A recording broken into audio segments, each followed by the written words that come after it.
भौतिक विज्ञान क्या है। भौतिकी हम लोग पढ़ रहे हैं, तो सबसे पहले यही जानना जरूरी है कि भौतिक विज्ञान यानी फिजिक्स क्या है। तो देखिए यहाँ पर इसका आंसर उत्तर लिखा गया है। भौतिक विज्ञान क्या है, तो यह विज्ञान की एक ऐसी शाखा है जिसके अंतर्गत हम लोग प्रकृति में होने वाली प्राकृतिक घटनाओं के बारे में अध्ययन करते हैं, उसे भौतिक विज्ञान कहते हैं। जैसे मौसम का बदलना, ये किस में आएगा, तो ये फिजिक्स में आएगा। बादलों का बनना फिजिक्स में आएगा। वर्षा का होना किसके कारण, फिजिक्स में आता है। चंद्र तथा सूर्य ग्रहण आदि ये सभी फिजिक्स के उदाहरण हैं। तो भौतिक विज्ञान क्या है, ये तो क्वेश्चन जो है वह सब्जेक्टिव यानी बोर्ड एग्जाम में इस तरह क्वेश्चन ये नहीं पूछा जाता है, लेकिन ये पढ़ना आपको जरूरी है।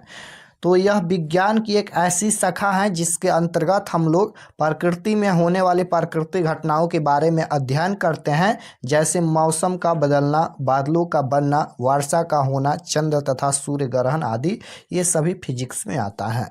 उसके बाद क्वेश्चन पूछा गया है प्रकाश क्या है। ये क्वेश्चन सब्जेक्टिव में पूछा जा सकता है। प्रकाश क्या है, तो उत्तर लिखना है और ये सभी आपको कॉपी पर जरूर लिखना है। और इसका PDF हम व्हाट्सएप ग्रुप में सेंड कर देंगे। आप लोग व्हाट्सएप ग्रुप ज्वाइन नहीं किए हैं तो ज्वाइन कर लीजिएगा। तो प्रकाश क्या है, तो प्रकाश एक ऐसा बाहरी भौतिक कारक है जिसका उपस्थिति में हम लोग किसी वस्तु को देखने की अनुभूति प्राप्त करते हैं। प्रकाश क्या है, तो प्रकाश एक ऐसा बाहरी भौतिक कारक है जिसकी उपस्थिति में हम लोग किसी वस्तु को देख सकते हैं। यानी प्रकाश जब नहीं रहेगा तो हम किसी वस्तु को नहीं देख सकते हैं। उसके बाद ये पॉइंट आपको याद रखना है कि प्रकाश एक ऊर्जा है। याद रखना है कि प्रकाश क्या है, तो प्रकाश एक ऊर्जा है। ऑब्जेक्टिव में पूछा गया क्वेश्चन है। उसके बाद यहाँ पर कि यह निर्वात में गमन करती हैं। प्रकाश निर्वात में गमन करती हैं। और निर्वात में चाल क्या होती है, तो निर्वात में चाल होती है, यहाँ पर इस तरह से पूछा जाता है ऑब्जेक्टिव में कि निर्वात में प्रकाश की चाल क्या होती है, तो 3 गुना 10 के पावर 8 मीटर प्रति सेकेंड होता है। आपको याद रखना है 3 गुना 10 के पावर 8 मीटर प्रति सेकेंड होता है। उसके बाद प्रकाश सरल रेखा में गमन करती हैं। प्रकाश हमेशा सीधा रेखा में गमन करती हैं। ये 2025 में क्वेश्चन ऑब्जेक्टिव में पूछा गया था। तो आपको याद रखना है कि प्रकाश हमेशा सीधी रेखा में गमन करती हैं। उसके बाद है कि प्रकाश एक विद्युत चुम्बकीय तरंग है। प्रकाश एक विद्युत चुम्बकीय तरंग है। प्रकाश एक प्रकार की ऊर्जा है। 19वीं शताब्दी में पाया गया है कि यदि प्रकाश के पद में एक बहुत ही छोटी वस्तु रख दी जाए तो प्रकाश सीधे चलने के बजाय अपने पद से थोड़ा सा विचलित हो जाता है। इस घटना का नाम विवर्तन दिया गया है। उसके बाद क्वेश्चन है कि किरण किसे कहते हैं। किरण किसे कहते हैं, तो किरण प्रकाश जिस पथ पर चलता है उसके दिशा को ही किरण कहा जाता है। सिंपल है, प्रकाश जिस पथ पर चलता है उसके दिशा को ही किरण कहा जाता है। उसके बाद है कि किरण पुंज किसे कहते हैं। किरण पुंज किसे कहते हैं, तो किरणों के समूह को किरण पुंज या प्रकाश पुंज कहा जाता है। किरणों के समूह को ही किरण पुंज या फिर प्रकाश पुंज कहा जाता है। यह 3 प्रकार का होता है।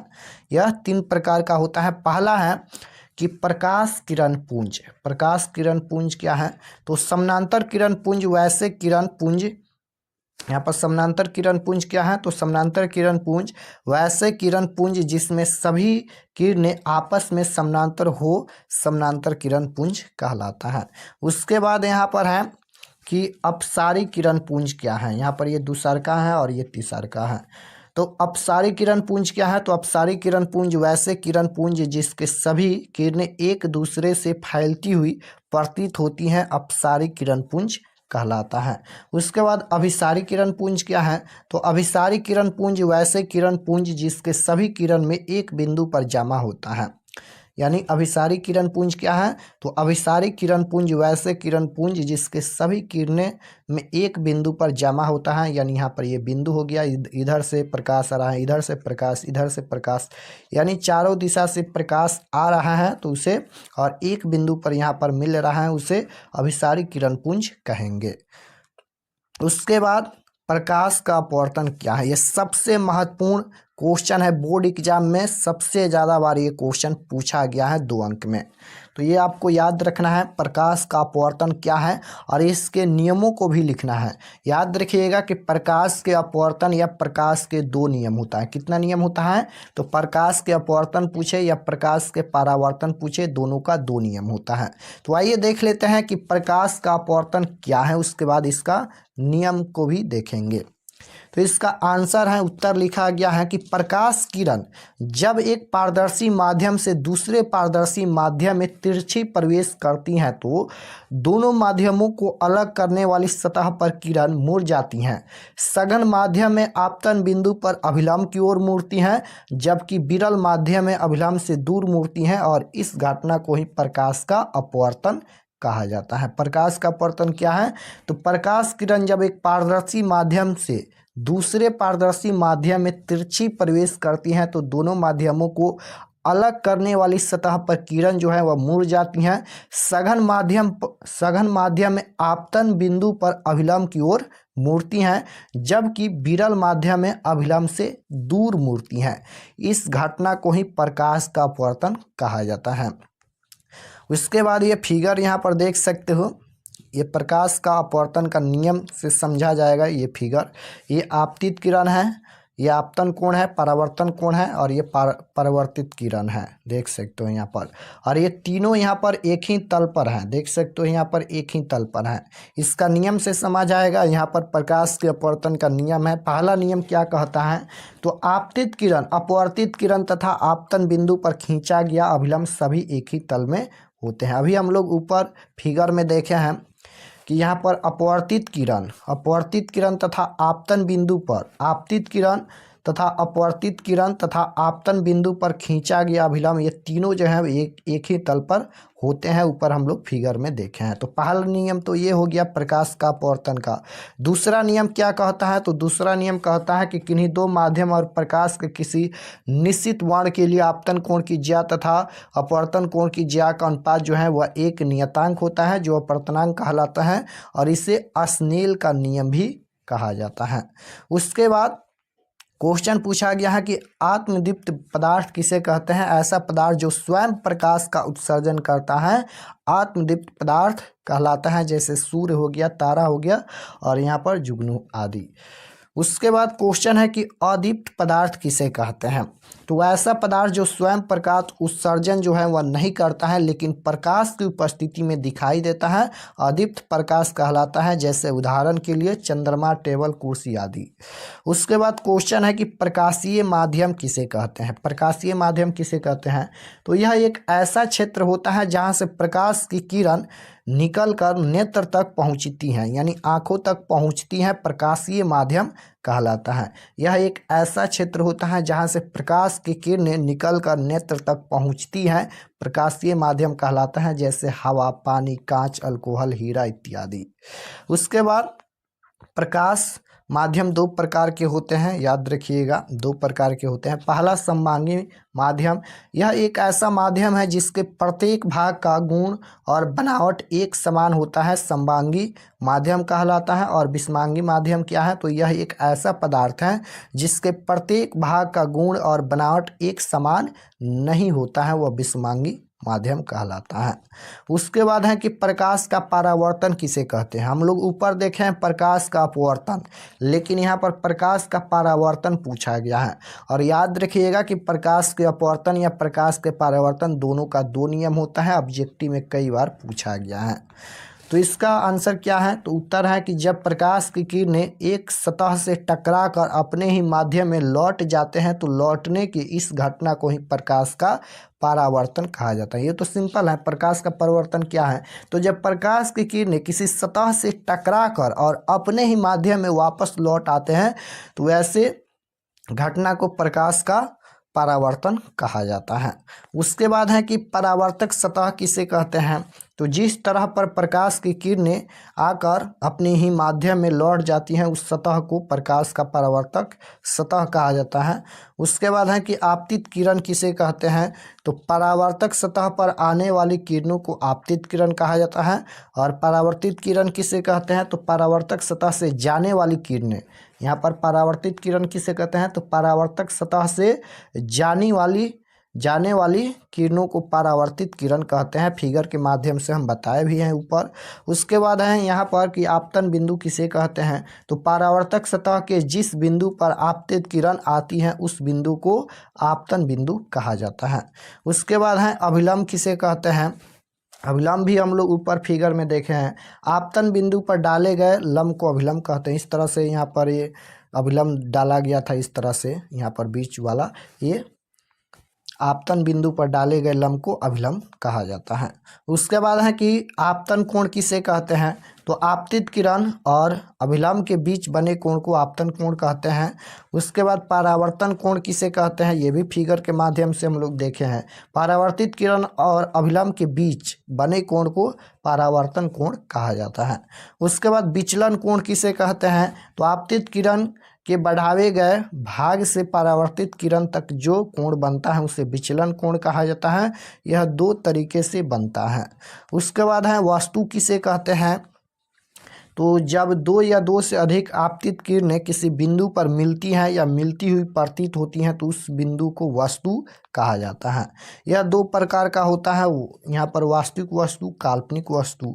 उसके बाद है प्रतिबिंब किसे कहा जाता है, तो जब दो या दो से अधिक परावर्तित किरण किसी बिंदु पर मिलने या मिलती में प्रतीत होती हैं यानी मिलती हुई प्रतीत होती हैं तो उस बिंदु को प्रतिबिंब कहा जाता है। यह दो प्रकार का होता है। प्रतिबिंब भी दो प्रकार का होता है। पहला वास्तविक प्रतिबिंब होता है। वास्तविक प्रतिबिंब क्या है, तो किसी प्रकाश स्रोत से आ रही प्रकाश की किरणें परावर्तन या अपवर्तन के बाद जिस बिंदु पर मिलती हैं या उस बिंदु को वस्तु का वास्तविक प्रतिबिंब कहा जाता है। वहीं पर काल्पनिक प्रतिबिंब क्या है, तो किसी प्रकाश स्रोत से आ रही प्रकाश की किरणें परावर्तन या अपवर्तन के बाद जिस बिंदु पर मिलती हुई प्रतीत होता है उस बिंदु को इस वस्तु का काल्पनिक प्रतिबिंब कहा जाता है। उसके बाद है दर्पण क्या है। उसके बाद क्वेश्चन है कि दर्पण किसे कहते हैं। दर्पण किसे कहते हैं, तो इसका आंसर यानी उत्तर लिखा गया है कि वैसा चिकना और चमकीला सतह जो प्रकाश के परावर्तन के नियम का पालन करता है। वैसा चिकना और चमकीला सतह जो प्रकाश के परावर्तन के नियम का पालन करता है तथा जिसका एक भाग जो है वह आवश्यक और रांगा ही होना चाहिए, उसे दर्पण कहते हैं। दर्पण मुख्यतः तीन प्रकार के होते हैं। कौन कौन से दर्पण, तो पहला होता है समतल दर्पण, अवतल दर्पण और उत्तल दर्पण। उसके बाद क्वेश्चन है कि समतल दर्पण किसे कहते हैं, तो वैसा दर्पण जिसका परावर्तक सतह समतल हो समतल दर्पण कहलाता है। इसमें बना प्रतिबिंब जो है हमेशा सीधा और काल्पनिक और बराबर बनता है। प्रतिबिंब आपको याद रखना है, समतल दर्पण में सीधा एंड काल्पनिक और बराबर प्रतिबिंब बनता है। उसके बाद क्वेश्चन है कि गोलीय दर्पण किसे कहते हैं, तो ऐसा दर्पण जिसका परावर्तक सतह एक खोखले गोले का भाग होता है गोलीय दर्पण कहलाता है। यह मुख्यतः दो प्रकार के होते हैं, अवतल और उत्तल दर्पण। उसके बाद क्वेश्चन है कि अवतल दर्पण किसे कहते हैं, तो वैसा दर्पण जिसका परावर्तक सतह जो है वह धासा होना चाहिए और अवतल दर्पण कहलाता है। यानी वैसा सतह जिसका परावर्तक सतह जो है वह धासा होना चाहिए, अवतल दर्पण कहलाता है। वहीं पर उत्तल दर्पण में वैसा दर्पण जिसका परावर्तक सतह उभरा होना चाहिए उत्तल दर्पण कहलाता है और यहाँ पर धासा होना चाहिए अवतल दर्पण में। उसके बाद क्वेश्चन पूछा गया है गोलीय दर्पण से संबंधित कुछ महत्वपूर्ण बिंदु क्या हैं, तो यहाँ पर देखिए पहला है ध्रुव, वक्रता केंद्र, वक्रता त्रिज्या, फोकस और फोकस दूरी, प्रधान अक्ष, द्वारक। उसके बाद यहाँ पर देखिए वक्रता केंद्र किसे कहते हैं, तो दर्पण खोखले गोले का बना होता है और उसके केंद्र को वक्रता केंद्र कहते हैं। इसे सी से सूचित किया जाता है। उसके बाद दर्पण का ध्रुव किसे कहा जाता है, तो दर्पण के मध्य बिंदु को दर्पण का ध्रुव कहा जाता है। इसे पी से सूचित किया जाता है। और वक्रता त्रिज्या क्या है, तो गोलीय दर्पण के वक्रता केंद्र और उसके ध्रुव के बीच की दूरी को वक्रता त्रिज्या कहते हैं। इसे आर से सूचित किया जाता है। उसके बाद अवतल दर्पण का दूसरा नाम क्या है, ये ऑब्जेक्टिव में भी पूछा जाता है। तो अवतल दर्पण का दूसरा नाम क्या होता है, तो अभिसारी दर्पण होता है। और उत्तल दर्पण का दूसरा नाम क्या है, तो अपसारी दर्पण होता है। उसके बाद क्वेश्चन है कि गोलीय दर्पण का फोकस किसे कहा जाता है। तो गोलीय दर्पण के प्रधान उसके समानांतर आती प्रकाश की किरणें परावर्तन के बाद प्रधान अक्ष के इस बिंदु पर मिलती हैं या मिलती हुई प्रतीत होती हैं, उस बिंदु को ही गोलीय दर्पण का फोकस कहा जाता है। इसे एफ से सूचित किया जाता है। फोकस दूरी किसे कहते हैं, तो गोलीय दर्पण की फोकस और ध्रुव के बीच की दूरी को ही फोकस दूरी कहा जाता है। फोकस दूरी किसे कहा जाता है, तो गोलीय दर्पण की फोकस और ध्रुव के बीच की दूरी को फोकस दूरी कहा जाता है। उसके बाद यहाँ पर अवतल दर्पण का फोकस दूरी चिन्ह में कैसा होता है, तो ऋणात्मक होता है, याद रखिएगा ऋणात्मक। और उत्तल दर्पण का फोकस दूरी कैसा होता है, यहाँ पर सबसे महत्वपूर्ण है, याद रखिएगा। अवतल दर्पण की फोकस दूरी क्या होता है, ऋणात्मक यानी माइनस का होता है। और उत्तल दर्पण की फोकस दूरी क्या होता है, धनात्मक यानी प्लस का होता है। दोनों आपको याद रखना है। गोलीय दर्पण में चिन्ह का निर्धारण कहाँ से किया जाता है, तो ध्रुव से किया जाता है। क्वेश्चन है कि अवतल दर्पण तथा उत्तल दर्पण में वस्तु का दूरी चिन्ह कैसा होता है, तो ऋणात्मक होता है। क्वेश्चन है कि गोलीय दर्पण की फोकस दूरी और वक्रता त्रिज्या में कैसा संबंध होता है, तो याद रखिएगा दो फार्मूला यहाँ पर हम बताते हैं। एक F बराबर R/2 होता है और एक होता है R बराबर 2F होता है। ये दोनों फार्मूला याद रखिएगा। यह फार्मूला है फोकस दूरी का और यह फार्मूला है वक्रता त्रिज्या का।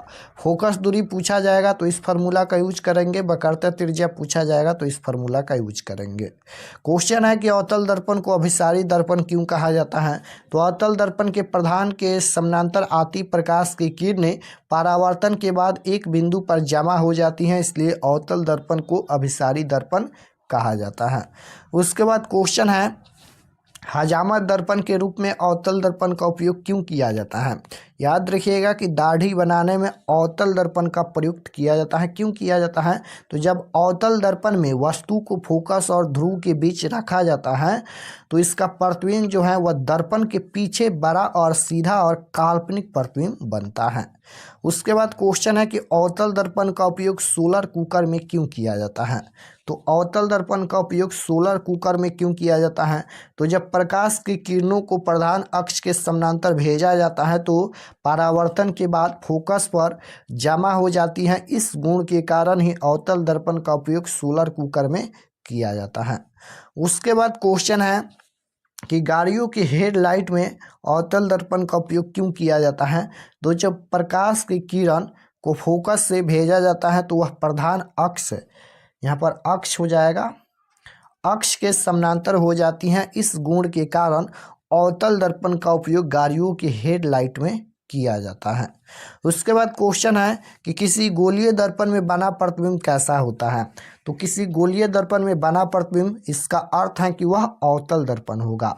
और किसी गोलीय दर्पण में बना प्रतिबिंब 4 गुना है तो इसका अर्थ है कि वह अवतल दर्पण होगा। उसके बाद है कि किसी गोलीय दर्पण में बना प्रतिबिंब दर्पण के पीछे बनता है एंड बड़ा बनता है तो वह भी अवतल दर्पण होगा।